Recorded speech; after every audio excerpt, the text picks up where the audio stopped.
Hello, hello. Welcome to my channel. My name is Emmy from Emmy Evolving.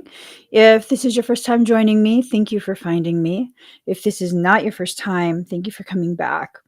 So, I'm going to be doing a reading for Pisces, Sun, Moon, Rising, and Venus. Also for your cross watchers. Also for those of us who find ourselves on this channel without any Piscean anything. You're probably an empath and you're probably needing messages from your soul. So I asked what this reading was going to be about, and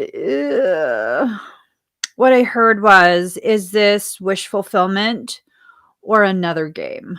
Oh, Lord. Whoa, Pisces. Pisces and empaths. What are you getting yourselves into?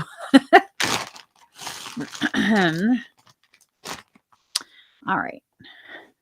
Here goes. Let's pull some cards. See where this takes us, okay? Let's see where this takes us. So, all right. Is this just a silly game that forces you to act this way? Forces you to scream my name. Alrighty. I was trying to organize everything over here, so you guys are going to hear a lot of like weird sounds. Weird sounds. All right. Okay.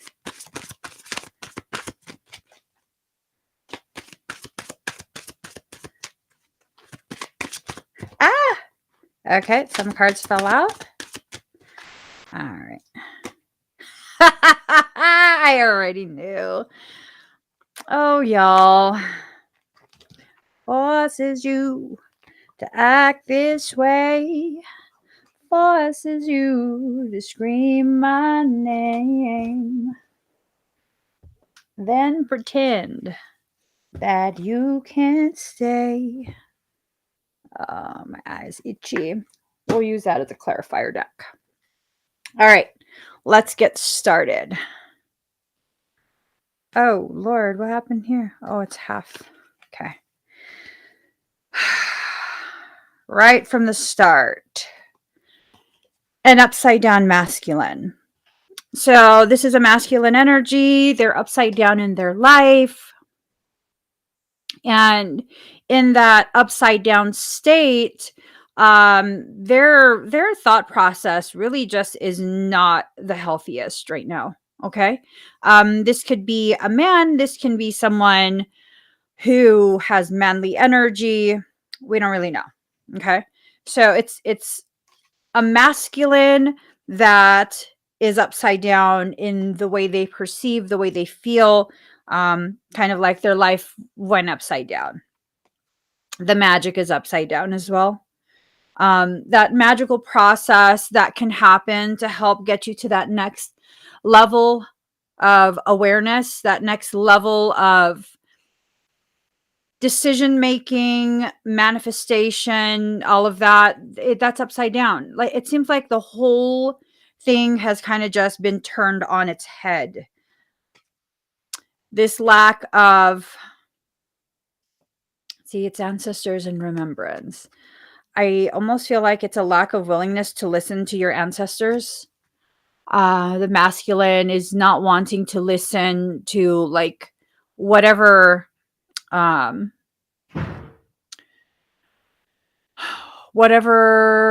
it's almost like guidance from the ancestors. Don't want to hear it. That's okay if you don't want to hear it, you know. No one's really forcing you to hear anything. But here's the thing. When you allow yourself to ignore that guidance, you're kind of making sure that whatever option you select, it's going to be the option that's the most difficult to learn through. Okay. And again, that's not necessarily a bad thing, because no matter what you're learning, okay, no matter what you're learning, and it's going to take you to a deeper understanding of what you're living through, what people mean to you or don't mean to you. just a lot of different things that we can allow ourselves to experience um on our own terms. You know what I mean? Like on our own terms. It's important for you to choose the way you suffer. Shoot. It's important that you're the one who's choosing the way in which you're going to suffer. Oh, damn. Damn. Putting it in those terms, I mean, it's definitely your choice. It's your life, it's your choice. And no one can really tell you how to live. Okay? No one can tell you what to choose. But when you continue to choose the thing that causes you to suffer the most, then that's what you're choosing. It's a very like neutral type of feeling. That's if that's what you're going to choose, and that's what you're going to choose. Oh, the awakening in reverse. Going back into this like dream state. It's not even a good dream, yo. It's not even a good dream. It's more like a nightmare. Like choosing the nightmare over reality just because the nightmare, you've been there, done that. You know what it is, you know what it's like, and that feels like the lesser of two evils. Here's the thing. I feel like whatever it is that's being avoided is not evil. I feel like just there's a possibility that for whoever this is, you're just insecure. I know that that upsets whoever. I'm not here to make sure you're not upset. I'm just not. I'm here to deliver messages and then you get to decide what you're going to do with it. It does not affect me either way. If you choose to listen to your soul's guidance or if you choose to ignore it, I firmly believe at the end of the day, no matter what you choose, you're going to learn. And that's all I need to know, that you're going to learn in your own way based on what you decide for yourself. The beautiful thing about soul is that, your soul doesn't hold a grudge against you. I mean, it's the human part of you that suffers. It's not the soul, it's the human part of you. So the soul's kind of just like, hey, you know what? You're learning, and that's all we care about. That's all soul wants is for you to learn. So are you done learning in a way that hurts you the most? That's the most efficient at hurting your feelings and tearing you down within yourself? Because if you're done, then choose something else. You can't keep choosing the same thing and expecting a different result. That's the definition of insanity, is it not? Choosing the same thing and expecting a different result. This time we're going to make it work. This time I'm going to be able to do it. This time, this time, this time. I'm the type of person where you're showing me everything I need to know the first time around. I listen to my intuition now. You're showing me everything I need to know the first time around. What do I mean by that? Well, sometimes people will do things because they're insecure, because they're uncertain about their life and their decisions and yada, yada, yada. When you do those things, I'm very good at understanding people. It's a conundrum. I'm also very good at not understanding. But when I allow myself to see people in their actions, I can tell when you're doing something from a place of fear, a place of intimidation, a place of hesitation, and yada, yada, yada. So then if it's directed at me, that's telling me like, I should not be here. I should not be here. I should not be a part of your process. Your process is always yours and yours alone, right? Sometimes it will involve other people, but it's still your process. So when people show me that my presence is not healthy for you, I believe you the first time and I walk away. I allow myself to just respect that and walk away.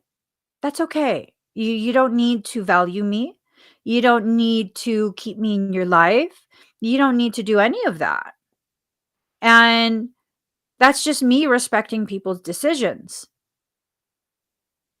That's that. I don't need to feel angry. I don't need to feel bad. I don't need to feel any of those things. It's kind of just like, okay, it's not healthy for you. So have an amazing life. It's okay.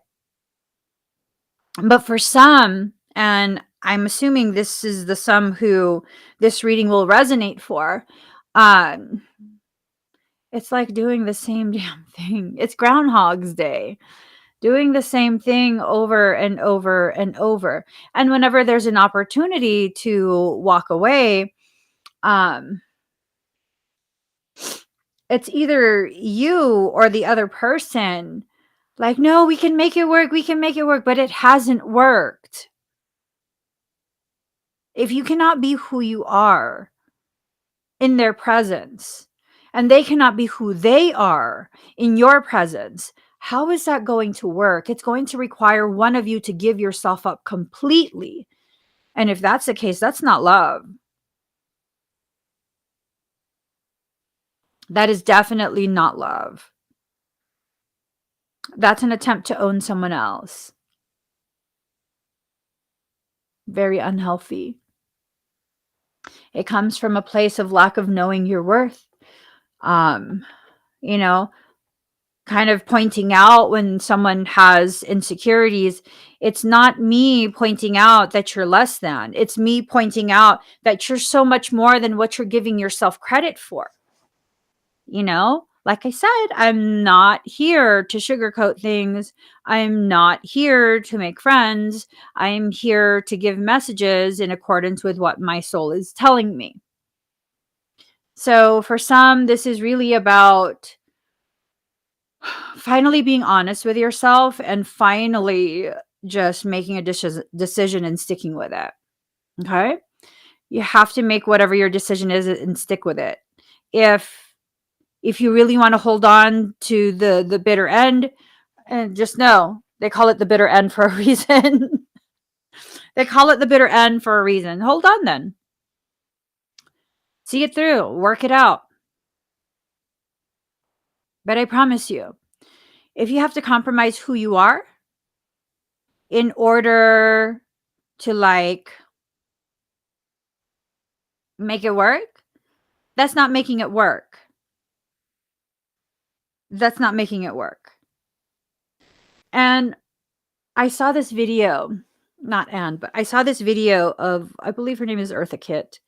Um, Such a sensual woman, And in the video, um, someone asked her some sort of question about when you're in a relationship, you need to compromise.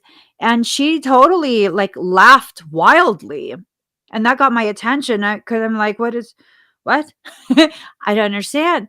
And she's like, compromise for what?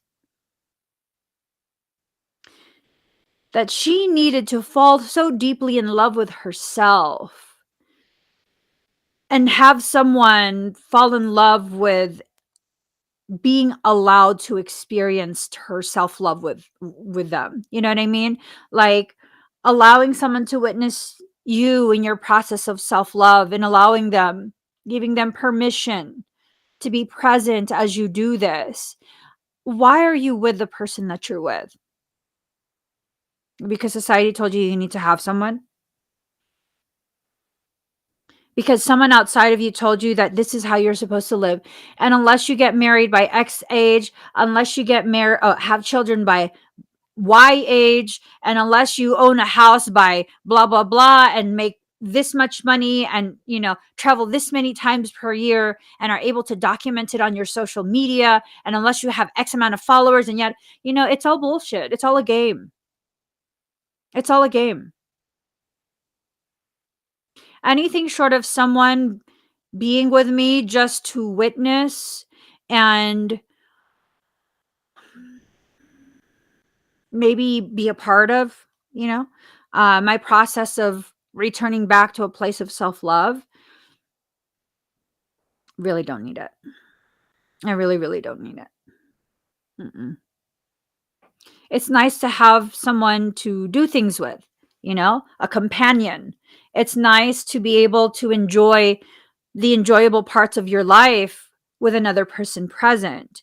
It's also a really nice thing on the days where you feel very low and very dark and very alone to have another physical person present to reassure you you're not alone. The day's going to end and then a new day is going to come. But to make it this thing of I'm living just for you, I promise you I'm not. I'm not living just for you. You're not the reason I came into this life. I came into this life to learn so much about me and the way my quirks function in this world, and what of this world grows me, and what of this world challenges me to grow myself. That's why I was born, to explore that. But to say and think and believe you're only here for a specific relationship and whatever it takes, I'll make it work. You don't have that kind of power. You just don't. You don't have that type of power. It was never given to you. Whoever you're with allowed you to believe that you have that type of power and authority, but you don't. You just don't. My marriage works because both me and my husband choose to work on it. At any point, if one of us chooses not to invest any more into it, then eventually it will end up in a love bankruptcy, where one person is constantly the only one giving, only one adjusting, only one shifting. That's not love. That's not love. I don't even know if that's like. That's ownership. That's servitude. That's indentured servant. Uh-uh. No. I will not be your indentured servant. I will not be your property. You will not dictate to me through your behaviors that I must fulfill your expectations. No. No. Anything short of real love, where we are equals and we are companions experiencing our lives together, witnessing for each other the ways in which we grow. I don't want it. I don't want it. Yeah.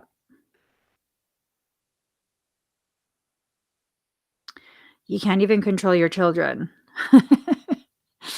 You can't. Children are not to be controlled. They're to be guided. They're to be encouraged.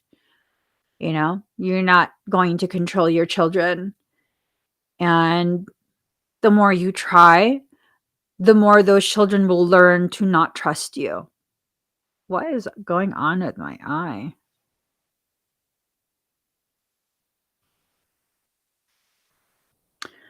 Yeah, lack of stability. There's no stability. None. Um, usually that type of behavior comes from this internal struggle of lack of stability and awareness that you're very unstable within your life. I'm not calling people unstable to make them feel badly about themselves. Okay? We need to get out of this mindset where the moment we use words that, socially we're programmed, oh my God, that's a negative. Oh my God, how can you say that? We need to get out of that mindset. When you keep flipping back and forth, that's instability. It has nothing to do with your worth and everything to do with you having the appropriate way to accurately assess where you're at within your journey. Unstable is unstable is unstable. I experienced a period of instability over the summer because of things that I was living through. Did that detract from my worth? No, it amplified it. Am I simply the definition that's in a book that other people have said. No, I define myself. I'm the one that gets to choose whether these words carry a negative connotation, a positive, or a neutral. They're descriptive words. They are verbs, adverbs, adjectives. Let's stop with allowing society to tell us that if we identify the things within us that need our love, that need our attention, that somehow we're less than. See, here's the thing. When you believe that logic and you begin to ignore and pretend there's nothing going on that needs your attention, society has convinced you to become truly, in a negative manner, unstable.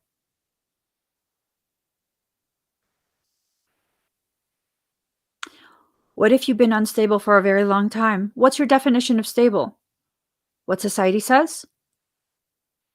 Because maybe you're identifying as unstable because you're trying to live in accordance with what society tells you is stability.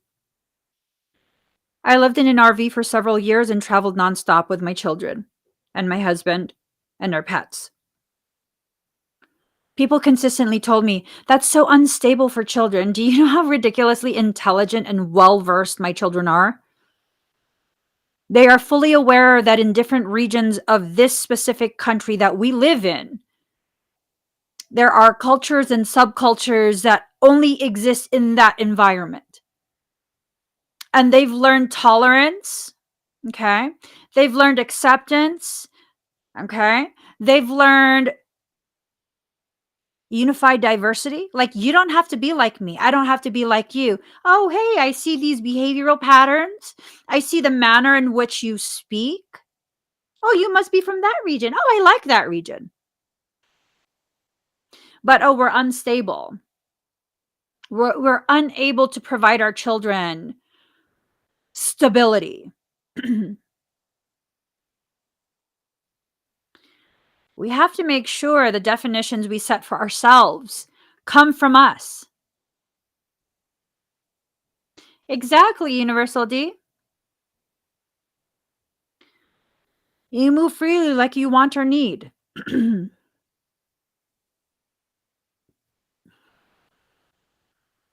It's going to take society a very long time to catch up with someone who lives in such an advanced, free manner.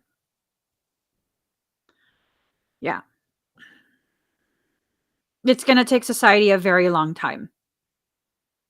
After several years in an RV, as soon as we were out of the RV, next thing you know, everyone wants to buy an RV. Everyone wants to just travel and live life on the road because it's so free. But when I went and did that,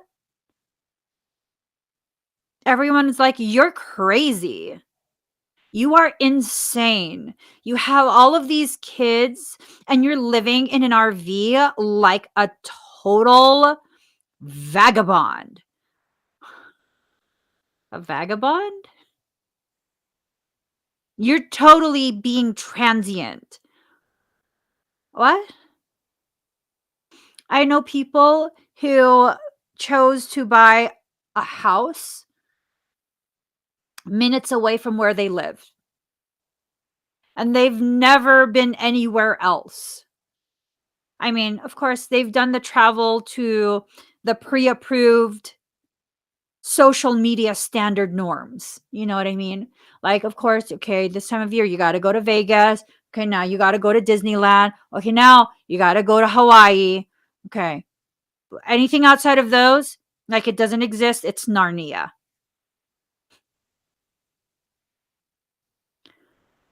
I've been coast to coast.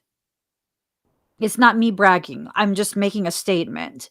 I've been coast to coast.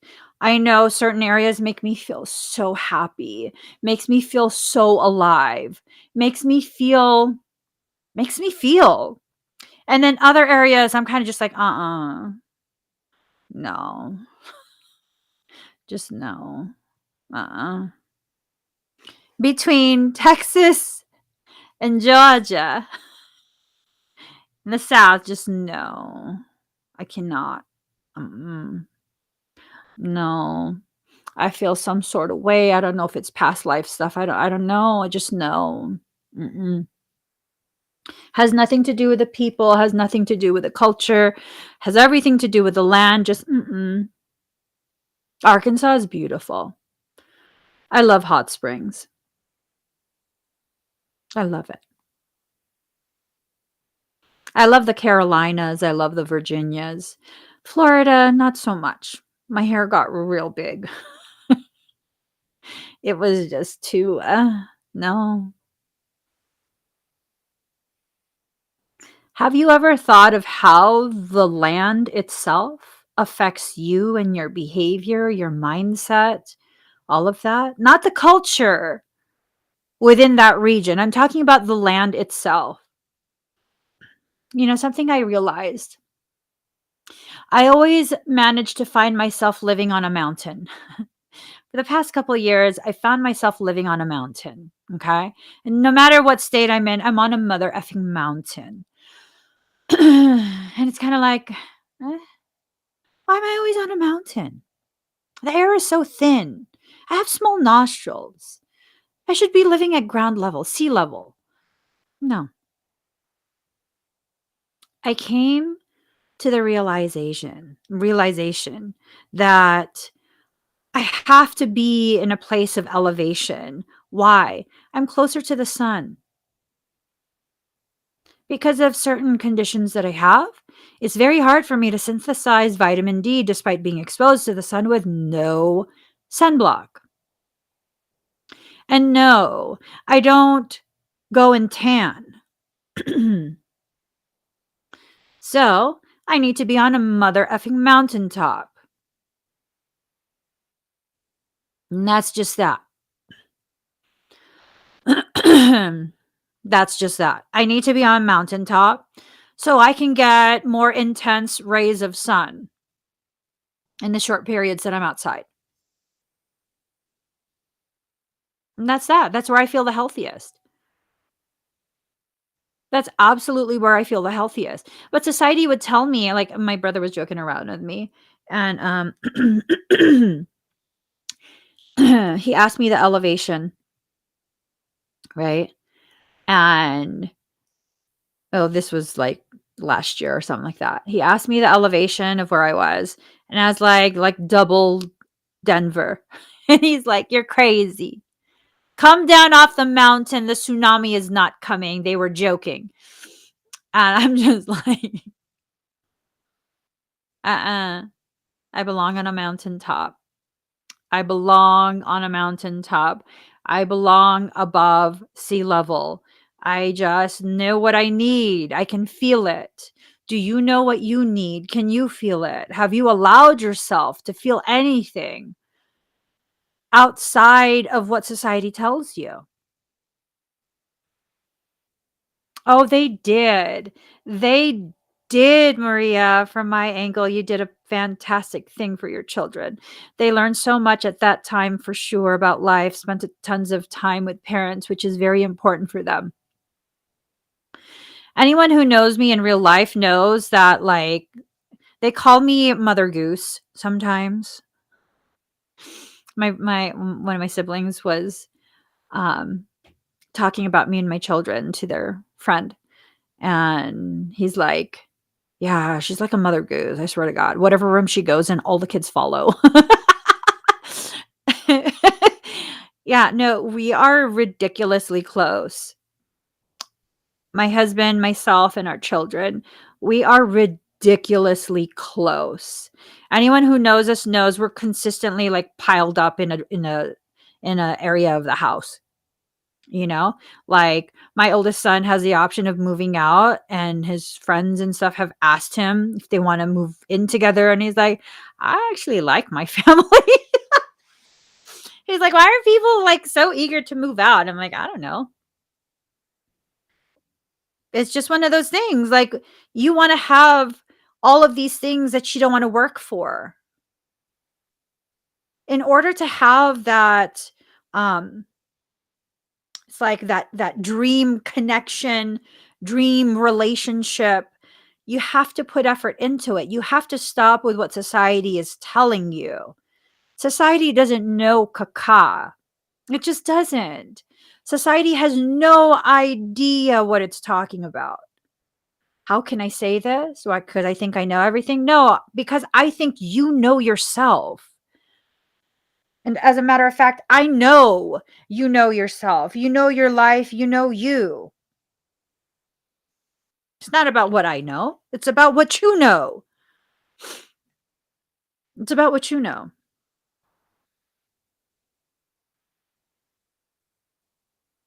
People within society don't like that you know things. What do you mean? Well, take a good look at the medical complex, that industry. For most doctors, they don't like that you are asking these questions and questioning their diagnosis. They don't like that. They don't. Why? Like, no, that's not true. Oh, trust me, I've seen so many specialists about so many different things going on with me. You know, for how many years I was told there's nothing wrong with my thyroid? So I finally stopped asking, stopped insisting. And then my hands and my feet turned orange. My throat swelled to where it was hard to talk. My thyroid is screwed. They, no, you know, your thyroid's fine. Your thyroid's fine. Hmm. How many years I've fought about other health conditions? No, just not, that doesn't fit the DSM.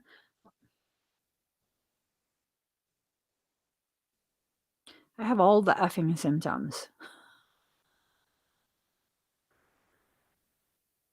I have all the symptoms. Are you aware there's varying degrees and versions of a multi-gene mutation? And if you're going to go for worst case scenario, yeah, I'm not worst case scenario. I'm the type that involves hypermobility. There's no genetic markers known for that. I have all the symptoms, but you don't want to listen to me because you see me 5 minutes. I've been living this life. Like, "Oh, no, you can't possibly this and that, and blah, blah, blah, blah, blah, blah, blah, blah, blah, blah." I'm just like, I gotta just stop going. I gotta stop participating because all they're doing is making me feel like I'm crazy. I'm not crazy. I don't want attention. I wanna know what's wrong with my body. How many of us have been gaslit into believing all of these different things? That there's nothing wrong with you, that you're a hypochondriac, that, oh, no, you're just depressed. I'm not depressed. I'm very unsatisfied with the way the world is functioning and shaming people who have these elevations in sensitivity because they've come to help change the world, not because they're messed up, not because they have pathology. I have to be able to feel the way I feel at the depth that I feel because that's part of my purpose and my gift. How many people have told you that you in your life, the way you are is wrong? How many people have told you?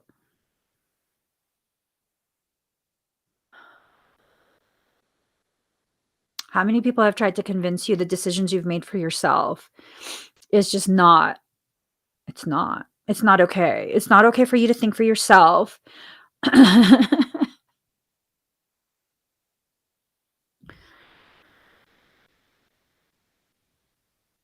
I get so tired of people trying to tell other people that they know more about you than you know about yourself. Don't fall for that. Don't fall for that. You know who you are. You question so much that you actually know who you are. You just don't want to believe it. Okay? I questioned for so long. Hey, Mark. I questioned for so long if I was a bad person, an evil person. Turns out I'm not. Turns out I'm not.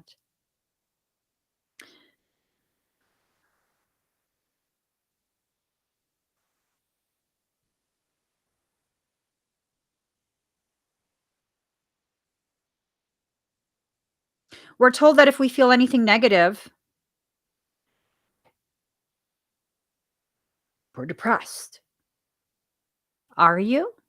Hi, Eliza. Girl, I've been waiting for your name to pop up. Yeah, it has to be an actual pathology before you believe that it's a pathology. I don't have anything wrong with the way I function. I don't function like other people, but I'm not other people. I'm not other people. Yeah, no, a lot of people tried to convince me that I'm evil. A lot of people. Mark is one of the people. I've known him for a very long time, and he's one of the ones who are like, "Come on. You're not some senseless, violent." Ah, yeah. He used to be like, I could tell in his energy, like, I want to just shake this girl, shake some sense into her. Yeah. Do you remember that years ago? I used to be so afraid that someone would know that how different I am. And I don't care anymore. I have no interest. I have no interest in playing a role for people at this point. Mhm. Yep. People who exist at a higher elevation of knowing, like gnosis, a higher elevation of empathy, dimensional consciousness, we have a tendency to feel way more than other people, way more. People would say, like, "Oh my god, you have so many mood swings." Okay, but if I'm chilling and then I go into an environment where there's demonic people, yes, it's gonna swing. I don't wanna be there. I'm not antisocial. You know what I mean? I'm not antisocial. I'm socially selective. I know what I want and don't want around me. I know what I want and don't want in relationships, connections, friendships, all of that. I'm selective. I'm not stuck up. Me not selecting you to be in my environment is me recognizing this is not compatible. The energies, there's something here between me and you that is not compatible. I want to leave you in your peace so that I can also stay in my own peace. Just allowing you to live in your peace, and I'm going to live in my peace. And that's okay. That's okay. Reactions.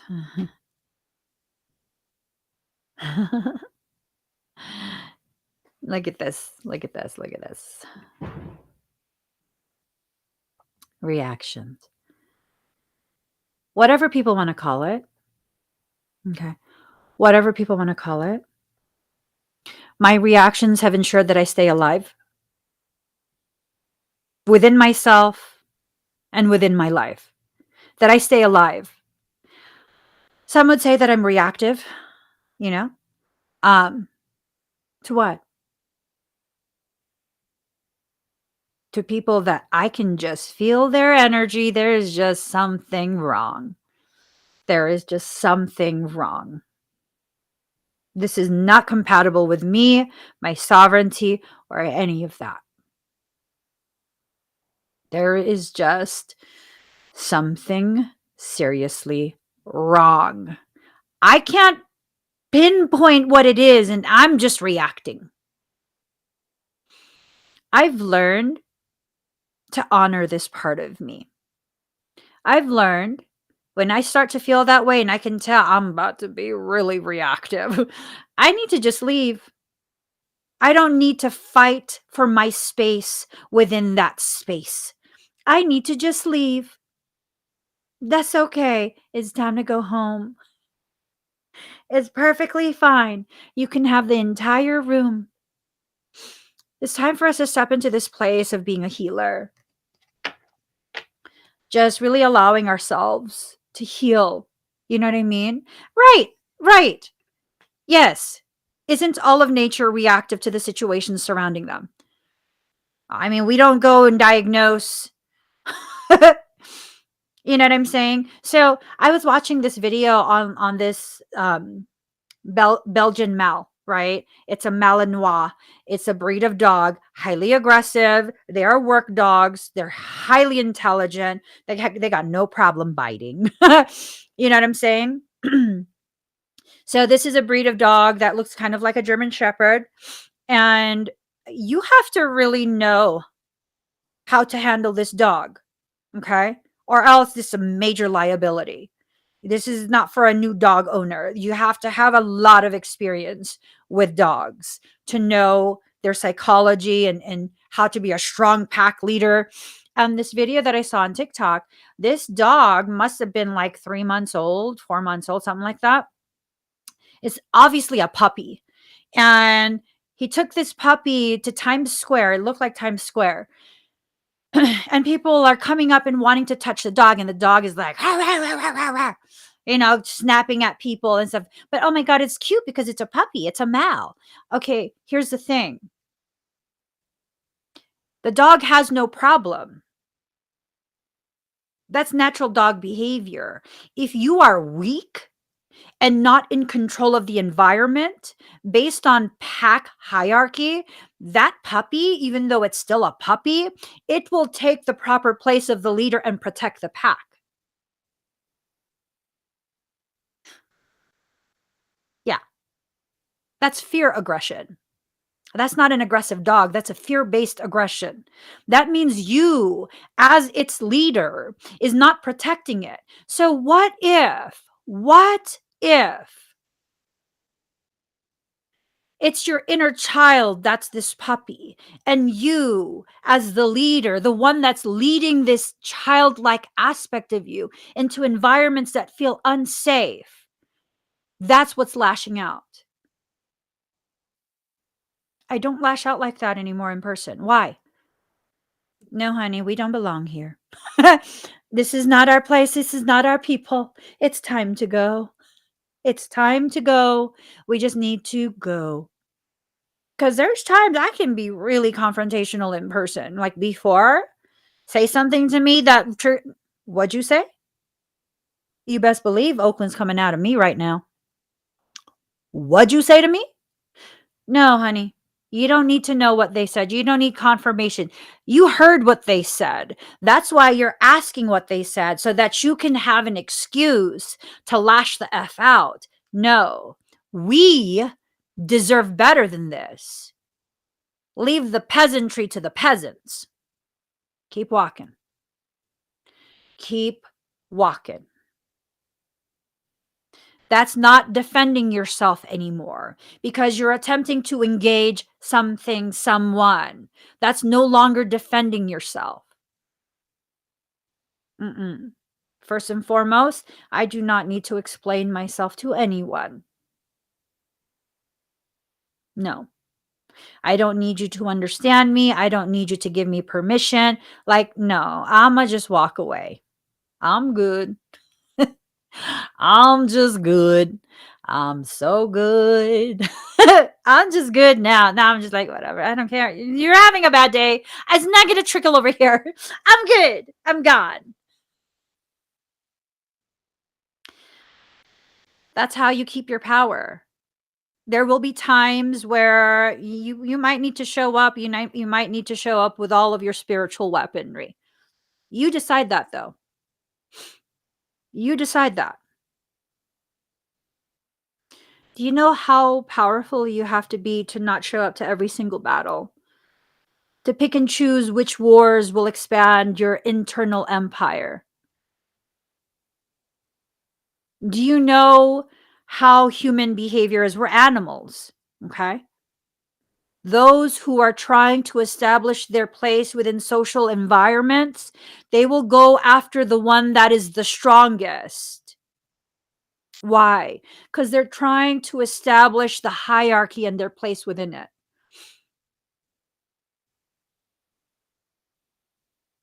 They're trying to establish their place. You're not going to climb on me. This is what I've experienced time and time again. In social settings, many people will do this. It doesn't matter if they're spiritual or not. This is a very common human behavior. Thank God for my Sigma type attitude. I really could care less. I really could care less. See, the proper saying is I couldn't care less. I could care less. I care just enough to be able to guide myself. That's important. Caring just enough to be able, okay, no, this is not worth it. Oh, no, that's not worth it. That's worth it. That one's going to grow me. It's going to be really difficult. It's going to be something that challenges me. I'm going to feel very uncomfortable, but I can grow there. Let me test it. Let me see. Let me see what I need to see. Let me feel what I need to feel. And let me experience what I need to experience. When I'm done learning as much as I can from that environment, I know my life, my soul will take me out of that environment. To take me out of there, I'm going to be perfectly fine. Really just allowing ourselves to sink into this place of submission to our soul. Yeah, I was just far too comfortable in that parking lot. I totally had this logic of I'm learning something here. When I'm done learning whatever it is I need to learn in this parking lot where only the parking lot can teach me this, then I'm not going to be in the parking lot anymore. Right now I'm learning something. It's like no big deal. It's no big deal. What I learned was an absolute big deal. It was the only way for me to learn it. That was the only way my soul could force me to allow myself to experience my vulnerability in a way where other people could witness it. Because I was such a fortified little egg that none of my light could shine through. And so, oh, that's why I'm like, why does TikTok keep putting this like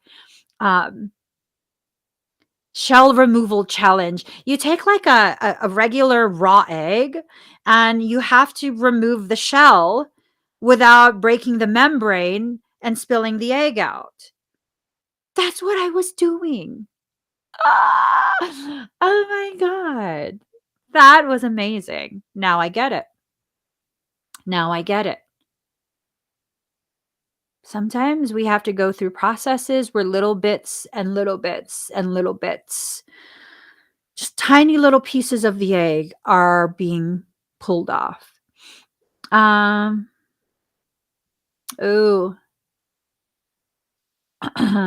this. I had situation in court where my ex and his lawyer wanted nothing more than to see me react. No, they weren't worth the energy it would have taken to give them that reaction. I don't fight like that.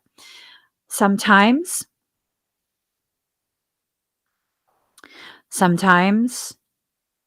the most profound act of war is staying in your peace and not reacting. The most profound rebellions are silent ones. Yeah. Do you know how many people hate me because they couldn't get me to react in the way they were predicting? I was just like, it's super peaceful. Like, why are you yelling? You guys witnessed that over the summer when I went to the hospital. They were they were depriving my brother of his patient rights and his human rights, his right to a medical advocate or his chosen legal agent to be present. And I stayed and I waited and I left that live stream on. And what happened? First, they violated his HIPAA rights, speaking to me about him in depth in a public waiting room with other people witnessing. And then secondly, he was raising his voice. He was like, hands everywhere, standing in front of me. And I was sitting there, demure and all. Yes, I can be demure sometimes. And I was like, I don't understand why you're yelling because I can hear you clearly. Never raised my voice. Spoke very articulately. express my concerns, and that I wasn't there to tell anyone how to do their job. I was there to simply assist and advocate and help the staff diffuse the situation. Hmm. He couldn't say anything. At the end of it, he really, really appreciated me. To the point where the next day he went to my brother's room. He's like, "Oh, your sister's amazing. Oh my God. I would love her to advocate for me." I'm not going to react the way you want. What he wanted was for me to yell back, to match his energy and his aggression. He wasn't going to hit me. He wasn't going to cuss at me, but he was going to speak aggressively, very animated. And if I matched that energy, he then had the perfect scenario, witnessed by everyone. Forget what the F he did to get me there, but witnessed by everyone to permanently ban me from the hospital. No, baby boo. I'm not going to be banned nowhere. That's not how it's going to work. I'm going to talk calm. I'm going to talk calm, and this is going to be documented. Your identity doesn't need to be on the camera, but it's going to be documented, which it was. It was. And there were people who witnessed it in that lobby. How powerful was that? To not be gaslit into the position they wanted to put me in, a position that would have me banned. That's not how it works. That's not how it works. Sometimes the most powerful thing is asking questions. Before I started that live stream, I was on the phone with a nursing supervisor for that entire floor, and she was preventing me from going up to his room. Because why? He's out of control for the safety of my staff, this and that. He's combative. Okay, so you need all of those people in his room. He's an end stage heart failure patient. He can't go to the bathroom alone. He's attached to an IV pump. Has he threatened someone? Because I can hear him in the background telling you he does not understand. Why are you preventing me from going there so I can help my family member who has chosen me as his legal agent, on file notarized, to help him understand what your staff is expecting of him? She hung up on me because I said, if your staff is so threatened and so afraid, why is everyone in his room? He can't even make it to the bathroom in his room. Like, he literally pees in a bottle. Like, if you guys are so afraid, why is everyone in there? They couldn't say anything. They couldn't say anything. When people want you to react in a certain way, don't. You can tell. You can read people. You can read people. Don't do it. React in a different way, in a way that still ensures you have your dignity intact. Now, I'm not going to say that at no point will I ever get belligerent on people. That's still in me. That's still in me. That needing to come out, that would need to be a really serious situation, like a really, really serious situation. You know, sometimes people will try and show you that they're about to get physically aggressive. You can tell. I remember one time, I've shared this before. I was in Boulder. We were in a parking lot just sitting in our car because we went to the store there. And we were kind of just sitting, trying to think of where we were going to take the kids next. We want to take them to a park or whatever. Our car was in park. And this huge ass SUV, the lady obviously doesn't know how to drive her car because she hit our parked car. My husband gets out of the car to look at what happened, and she starts yelling at him. My husband's not having none of that. So I'm like, okay, oh my God, let me get out of the car to make sure he stays calm. And she starts yelling at me. And I'm like, "We just need your insurance. Like, we don't even need any of that. We don't need any of that. We just need your insurance." She don't wanna give me her insurance. She's telling me to call the cops because they don't come for anything over $1,500, and that's not enough damage for $1,500 because 'cause we're on private property. And, like, so she starts walking to the store, and I'm telling my husband, like, "Just don't argue with her. Like, fuck it, let's just go. Let's take a picture of her license plate, take a picture of the damage." And as soon as I was doing that, she came charging towards me, like literally running across the parking lot towards me, like she was gonna literally F me up. At which point, I just turned and looked at my husband and I very calmly said, "I'm going to jail today, aren't I?" And then I turned and looked at her. You best believe she stopped in her tracks. And I let her know, "You fucking touch me? Try it." I didn't yell. At which point she told me to go back where I came from, and she looked at my license plate, which said California. And so I said to her, "Do you mean California or Asia? Which one?" "Which one? You want me to go back where I came from? Which one do you mean? Hmm? Do you want me to go back to California or do you want me to go back to Asia?" And she couldn't say anything. People's issues are their issues. They're not yours. They're not yours. I swear, as soon as I started talking even more calm, like, "Try it. Touch me." Oh, my husband was like, "Get in the car." Get in the car. No, I do have that in me. That's fine. That's allowed to continue to exist. And that will continue to exist in a dormant state until I need to use that. Most situations in my life, I will not need to use that. Learning the difference between the different types of situations that you live through. That's so important.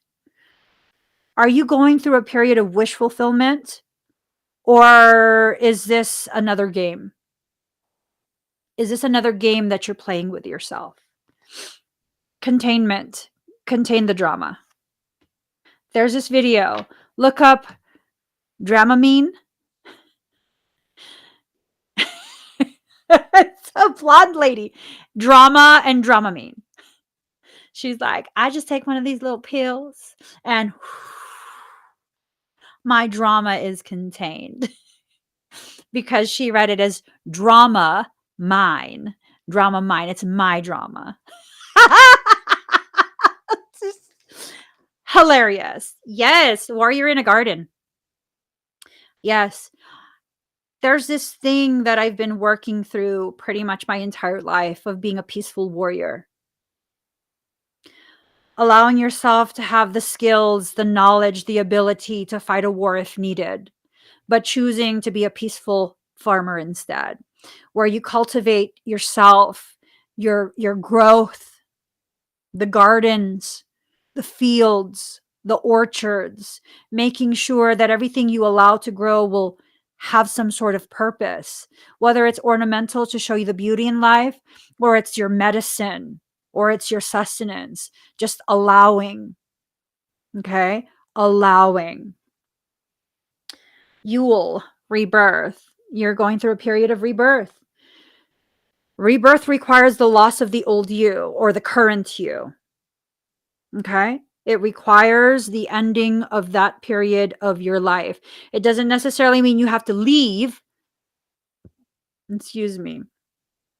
But it requires that period to finally end, to be done. Responsibility in reverse. Someone's not taking responsibility for the ways in which they've created situations that they're currently struggling through. None of my business. None of my problem. No. If I hold you accountable for what you're doing to me, you don't get to turn around and tell me, "No, you don't. No, you can't be mad." I can't? Who said? The person who made me mad? Invalid. That's just like, that's stupid. Okay? That's just stupid. You don't get to tell me that I don't get to be mad after you've done things to harm me, to hurt me. No. You don't get to tell me that I took it wrong. I took it in whatever way I took it. If you didn't want me to take it in that way, you should have made sure before it came out of your mouth how I might possibly take it. Case in point, Maria, do you remember? I was saying something and then you were like, "Stop telling us to leave." And I was like, "No, wait, what? Oh no. Damn, I should have found a better way to say it. A way that's more accurate, more accurately communicating what I mean, which is I will be in your life for as long as you choose to have me around. And, if at any point you do choose to move forward and no longer share space with me, I'm okay with that. I honor that. I honor your journey and your decisions." And Maria was like, "Stop telling us to leave." I needed to hear that though, because I wasn't thinking about how that could be seen as like some low key way for me to like, I don't need you. No, that's not what I mean at all. So I shouldn't say things in a way where that might be what the interpretation is. That's maybe how some people will receive it. Now, we can't control how people receive everything we say, but when we are consistently mindful of the way we communicate what needs to be communicated, then I don't think you need to take that into consideration anymore. Where it's like, well, I kind of just said something. I'm not sure how you got that, but I understand that that's how what you got, but you also need to take into consideration that's absolutely not what I meant. So we're just going to have to agree not to agree. And that's that. Grounding. Ooh, plowing the fields. Mm-hmm. Grounding. Prepare the fields. Prepare the fields. Okay. You're going to need to make sure that the hard soil is broken up. There's been a lot of compaction that's occurred from an entire lifetime of people walking all over you. Oh, God, that hurts to say. The ground has become compacted. And when you've lived for so long with people just stomping all over your fields, it makes it that much harder for the plants to grow. So break up the soil, break it up. Go through the process of digging deep into yourself, aerating, allowing things to kind of get some air. People are like, "Oh my God, I can't believe you're airing dirty laundry." What are you supposed to do with dirty laundry? Leave it dirty? We live in societies that protect the people who are actually predatory. You ever notice that? If you're to talk about something that's happened to you because someone else did this to you and you share who that is, first, you can have legal action taken against you. If you give too much detail, then it's like this right to know type of clause that comes in. Like, oh, you publicly shamed me by giving too many details. Okay. And? And? And then there's this other portion where um, they can say like it's slander or libel. But is it the truth? Is it the truth? Did you do those things? Am I speaking in a factual way? I had someone tell me, actually, I had someone have their lawyer tell me that I was committing slander and libel because I was speaking to my lawyer about why I needed a lawyer because of their actions. You're an idiota.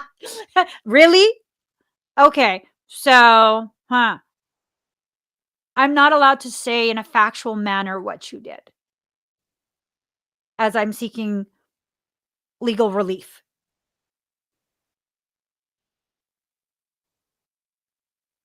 Do you think this world is yours? Yo, no. Some battles have to be fought, others you just ignore. You gotta pick and choose. You gotta pick and choose. Okay? You have to. Even my lawyer was laughing. She's like, "What is wrong with this guy?" I was like, "Exactly." Yeah. She's like, "Libel? Slander?" I was like, "Yeah. Can you tell me where there's libel or slander there? I have actual digital evidence." I mean, can you tell me? She's like, first, if you're not lying to me, how is that, what? Yeah. But all the things that they were saying, they literally had zero way to prove it, because I kept telling my lawyer, demand evidence, demand the dates and the times and their digital time-stamped evidence of what they're saying. Oh gosh, you couldn't. You couldn't. You couldn't.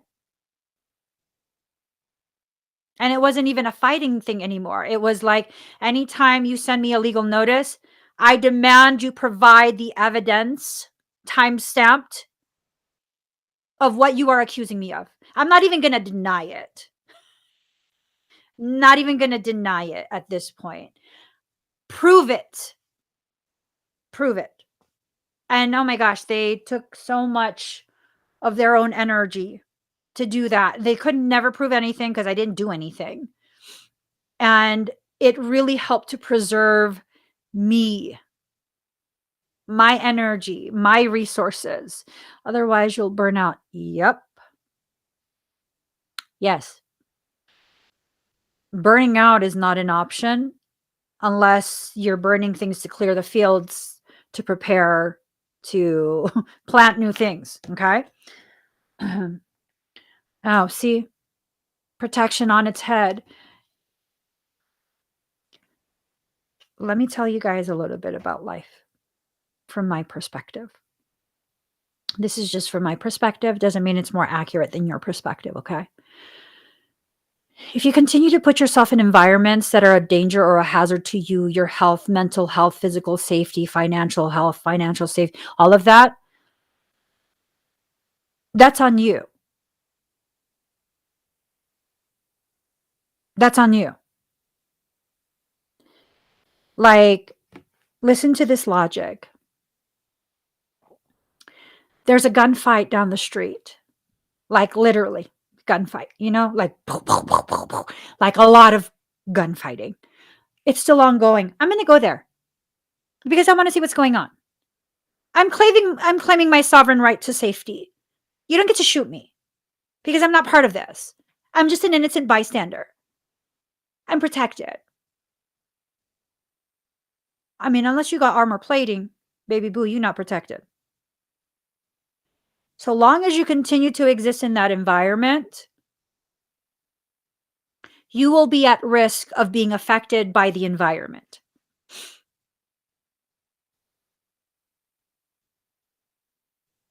Do you see how that works? Do you see how that works? That's like the example of, you live in a neighborhood that has a very high criminal activity of people breaking and entering, properties that are secured, locked, they're breaking and entering. And in the middle of the night, someone's in your home.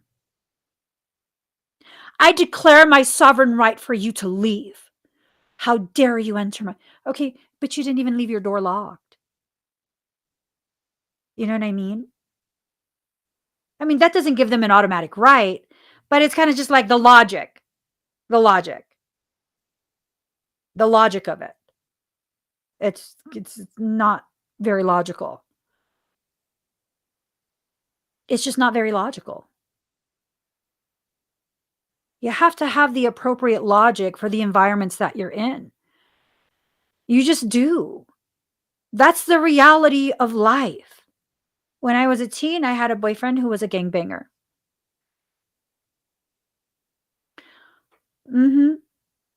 I was at church, and it was a church festival on the church property.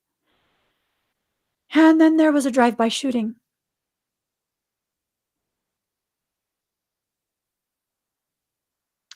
Drive-by shooting at the church. People will be like, "Oh my God, but it's a church. There's children." Yeah, no, gangbangers don't care. They don't care. I think it wasn't long after that I was like, you know what? Maybe I should not be with gangbangers. maybe I should not be. And then he got shot in the face. He didn't die. He got shot in the face. Went out his neck. You know, I definitely should not be with a gangbanger. I'm good. I'm so good. I'm just good. I'm good now. Nope, no more. I know it was when I was a teen. I met you after I gave up my dream of becoming a Carmelite nun. I wanted to be a Carmelite nun. Let me like have that little bit. But yeah, no, he got shot in the face. I was just like, I'm good. I'm so, and then and the entire environment was like, oh my god, you're not a writer. Like you gonna dip out now? Yeah, no, I'm good. No, he got shot in the face, yo. I'm just good. Yeah, no, no, I don't want to hang out anymore. No, no, no, no, no. I don't need to be associated with you. No, no, I'm good. For real. I'm just so good off that. No, thank you. I mean, I didn't want to be with him anyways, but I think I'm just completely good off the whole like banger culture. Like good. I'm good. I'm done. Yeah, no. No more. No more. No more. Because then what happens? Because they were like, no, don't be scared, this and that. Don't be scared. Like, everybody knows your brothers, and you're an untouchable. The fuck are you talking about?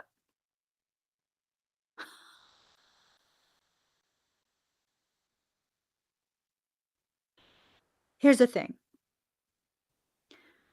So everyone did know my brothers, right? And my logic was this. If everyone knows my brothers, not everyone likes my brothers. You know? Right? Because usually when it's a whole gangbang type situation, there's one side that's that side, and then there's this side that's that side, and then they don't like each other, right? So, what do you think that means if that side that doesn't like this side gets mad at this? Who do you think they're looking for? Who do you think they're looking for? And that's exactly what happened too. Yeah, that's exactly what happened because there was a situation, and then my brother got sent to the Philippines for a year. And the moment my parents were driving to the airport to go take him to the Philippines, guess whose house phone kept ringing? With guys on the other end of the line asking for me by name and asking if they can walk me home from school. Mm-hmm. Yep. Yep. I'm actually surprised that I never had really bad situations happen to me. Probably because my intuition. I'm just like, I'm good. Time to leave. I'm just good. I'm good. Time to leave. But that's the thing. If I allowed myself to continue to be convinced by people who are in that environment to remain in that environment, I mean, I don't think that would have turned out nice. I really don't. I really don't. Oh, Monica. Yeah, I know. I've been there. Same. That's why I wanted to date a square or a nerd, not in gangs and drugs. I'm happy with this guy. Yeah. Yeah. So my husband's not a square or a nerd. He's just not a gangbanger. He has the aesthetics of a cholo. He tatted all the way up, like tatted everywhere. But no, we're not doing that Bonnie and Clyde shit here. No, I'm good. I'm good. We can quietly exist somewhere in the woods, far from cities. I mean, it's not that I'm too good for the hood, it's that I'm too hood to be in a hood. I'm just being honest. You put me in a hood, I'm gonna act so motherfucking hood because that's survival mode. That's survival mode.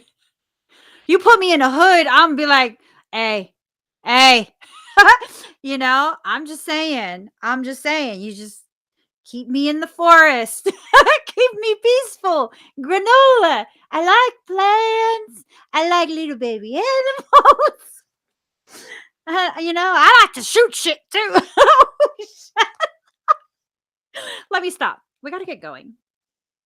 Intention. Set your intention for your healing. Set your intention for your protection and for an elevation in your discernment. Okay. Respect. There's no respect in whatever environment. There's no respect. Okay. So if there's no respect, you need to exit that environment. That's that. I literally, like, I said it jokingly, but it's the reality of it. If you put me in a hood, I can survive in a hood. I really can. I can survive anywhere. But I will assimilate into that environment. I will. I Y'all ever heard of Maryvale? Y'all ever heard of Maryvale in Arizona? It's like the Compton of Arizona, right? Maryvale.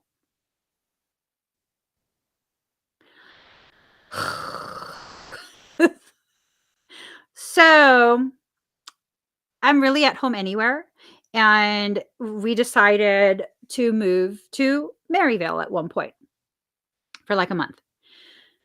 And stay at home mom, have hella kids, husband's at work all day.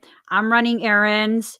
Had to go run an errand. I don't think I ever told my husband. Had to go run an errand to the Walmart. Okay. And woo, all my kids with me. Mm-hmm. And at that time, I was extra small. Mhm. Órale pues, chica.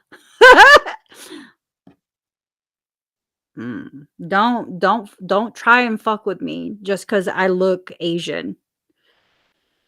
Don't try that shit, especially I'm alone with my kids. Full mama bear is gonna come out of me. Full fucking mama bear is gonna come out of me. Because when you're in environments like that, I already know. If people are gonna test you, you're crazy, better out crazy, they're fucking crazy, so they know back the fuck down before you even start. Mhm. The level of aggression and neck roll. Hold the baby, baby. The fuck you say to me? She's like, why you mad? Bitch, don't tell me who to fucking be mad at. She's like, whoa, hey, what? Mm-hmm. Hold the baby, say with a car. Like, don't don't fucking try it. Now, if my husband was there, I'd be like, oh my god, let's just go. Like, fuck this person. Me alone with my kids? Sticking out it like a sore thumb because I'm the only Asian there. I'm not brown enough. I'm brown, but I'm not brown enough for the órale pues. Mhm. Mhm. Yeah, no, it was good. It was good.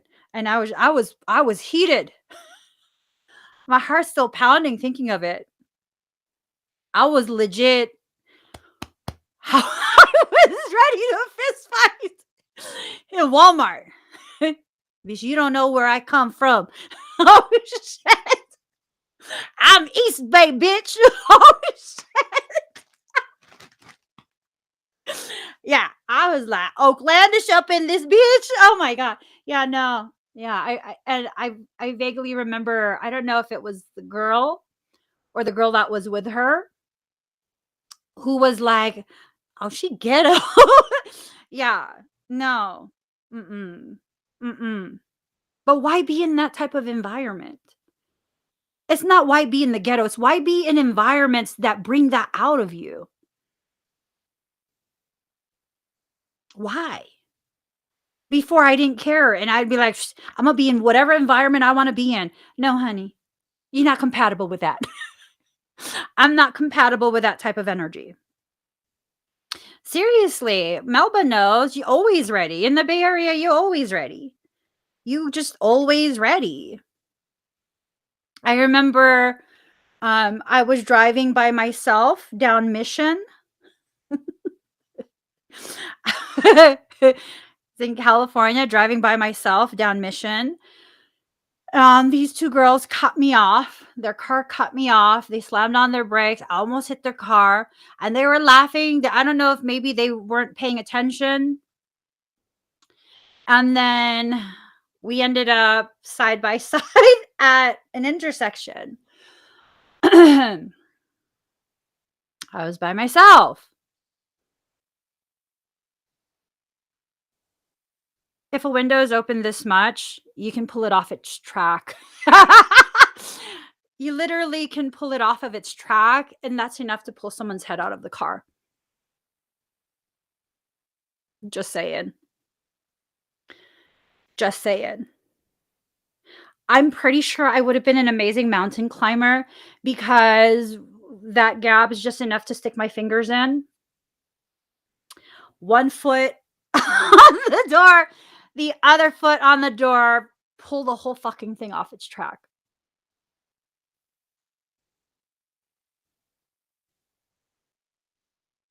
I don't need to be in environments like that. I just don't. Because a lot of people bluff, a lot of people bluff. They try and talk big and bad. That's not how I was raised. Like, that's just not how I was raised. If I'm going to start with you, I'm going to end it too. But that's how I was raised. It's not a good thing. I'm not proud of it. But because I'm aware of the way I was raised and the type of programmings I received since childhood, I can't be in environments like that. I can't even listen to rap music. I can't listen to rap music because it makes me too aggressive. I can listen to a song or two here and there, but like for the most part, just no, don't play that kind of stuff around me. Just don't. I don't want to be aggressive like that. That's going to serve a purpose for when it needs to be used. Anything short of what that true need for that level of aggression, no. No. Just no more. Mm-mm. No more.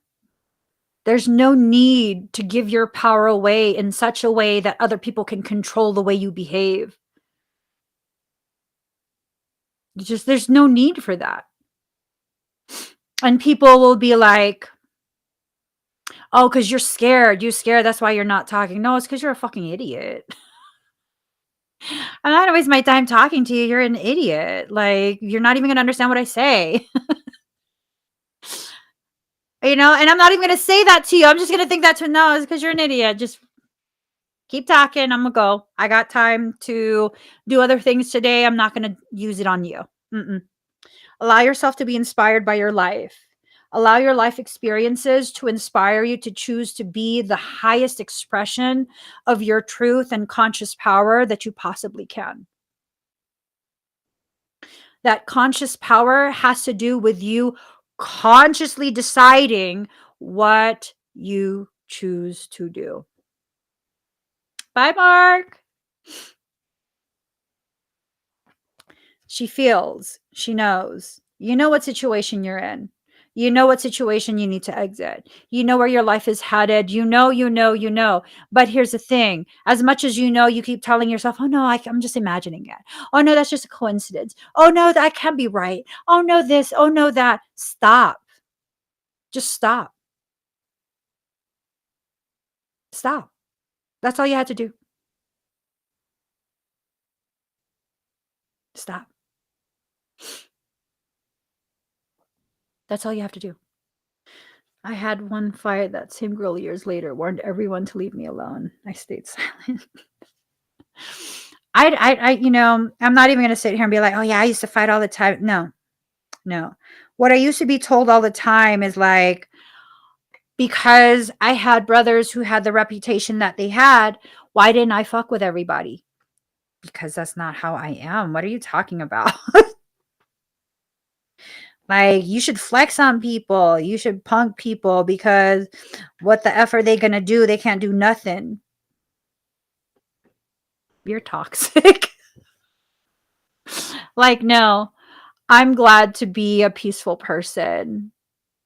I love, love, love the parts of me that are the most peaceful.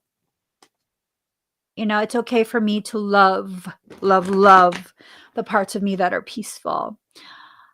Ah, nice, Liza. Nice. You guys have to make sure that you honor the parts of you that protect you. My aggression is a part of me that protects me from people I need to protect myself from. It doesn't need to be consistently on. You know what I mean? It just doesn't. There's no need for that. As someone who can reach levels of aggression that are fucking insane, yo, guys, you know, I used to work security, and I remember I never threatened nobody except one time.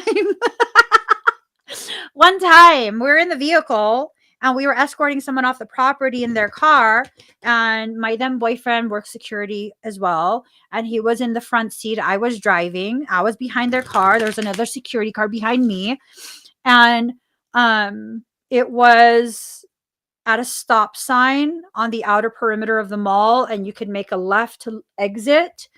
And it was there. They put their car in park, and the guy got out of his car, pointed at my boy, and no one knew he was my boyfriend, right? He pointed at my boyfriend, who's a peaceful ass person, and threatened him. At which point, I put my car in park. And then my boyfriend's like, "What are you doing?" "I'm getting out the fucking car is what I'm doing." And I got out the car. And that guy knew me and my brothers. I was like, "What the fuck you say?" And we had a full-on confrontation on that street in public, a full-on confrontation. And he was trying to take back what he was saying, and he's like, you know, "Fuck that dude," and this and that. I'm like, "That's my boyfriend. The fuck are you talking about?" And he was just, "Oh, I didn't know." I don't care. I don't care. I don't care if you didn't know. I get off work at 10. You come back at 10, and we're gonna have this conversation. Imma bust your ass up. And he's like, "No, no, no. Either Imma bust your ass up or my brother is. Pick one." Mhm. Do I need to be that, though? Do I need to be that? Do I need to show and prove that I love you in that way? No. No, I don't.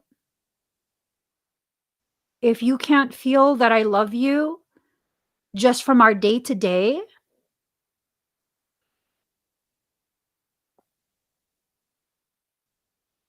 then you don't deserve me going to war for you.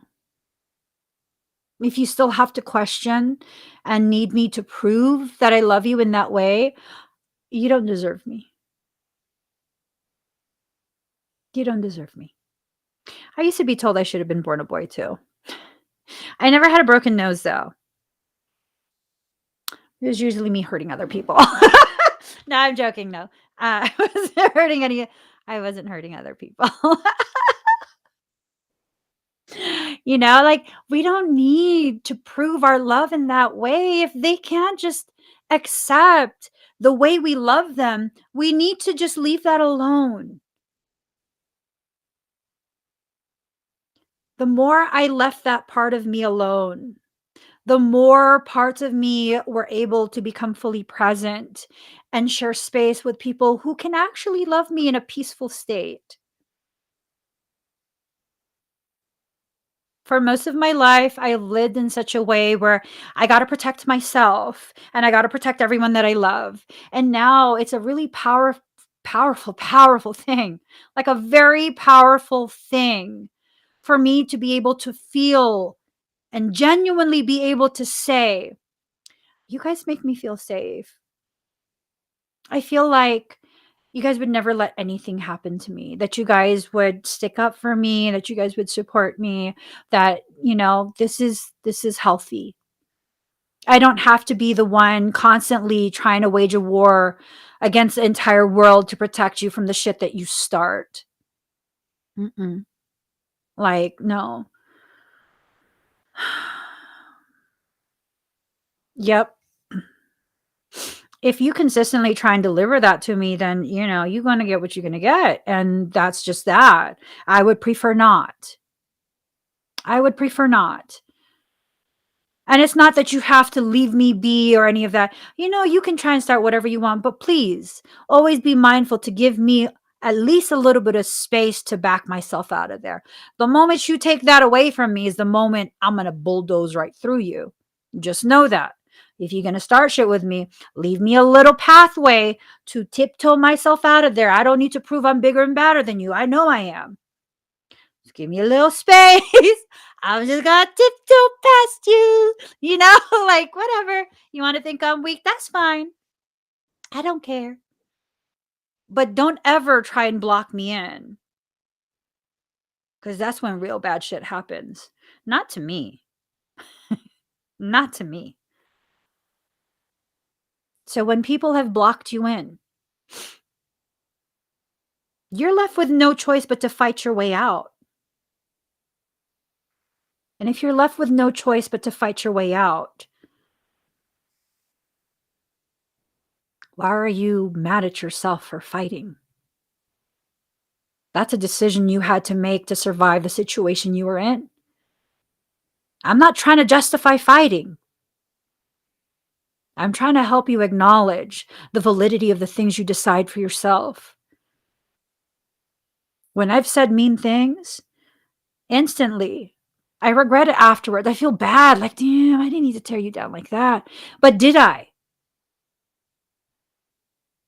Did I? When you wouldn't stop and you wouldn't stop and you wouldn't stop to the point where I just stopped responding and you still wouldn't stop. Bitch, let me fucking tell you for real then. Let me tell you for real then. Let me tell you for real. At that point, was it my choice? Or was it the only choice? There's a difference. There's a difference when you have multiple options and you still choose the most aggressive one. And there's a difference from you having all of your options taken away. And the only way to survive that, navigate that, get through that is to mirror that aggression. And so I'm really learning.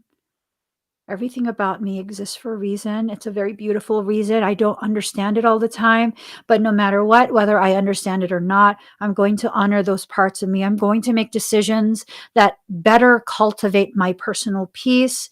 I'm going to choose options that leave me room to grow within my space where I don't feel all, cornered.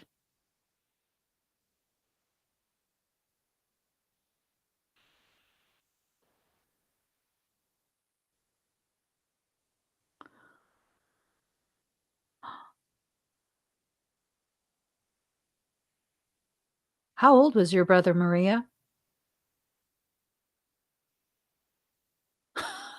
Don't get me started.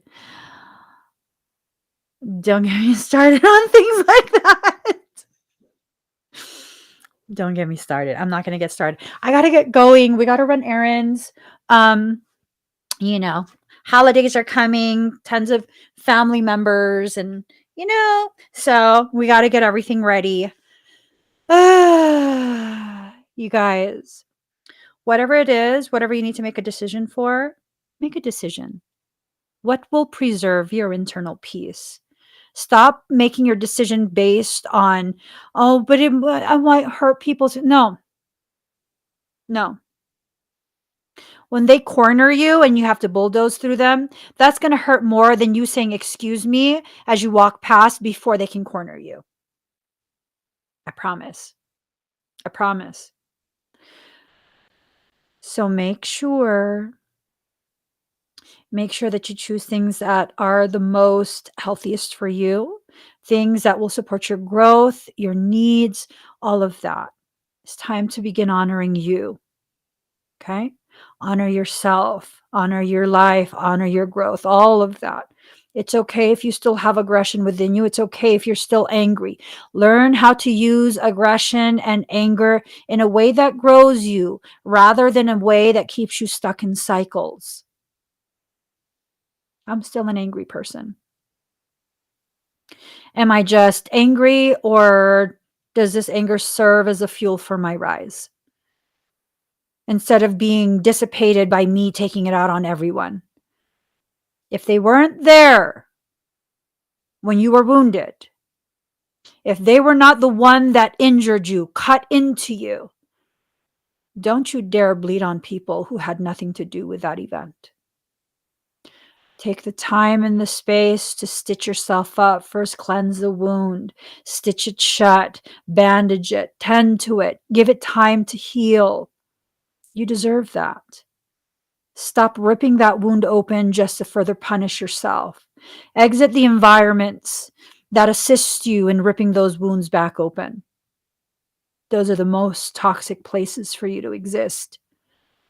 Now is a time for the great detox.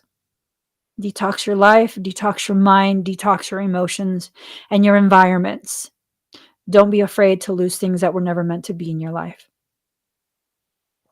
The only thing you can never allow yourself to lose is yourself and the potential for your growth. That's the only two things. So please give this video a thumbs up. If you haven't already subscribed, please do subscribe, turn on that notification bell, join me when I'm live. I'll see you guys again very soon. Bye.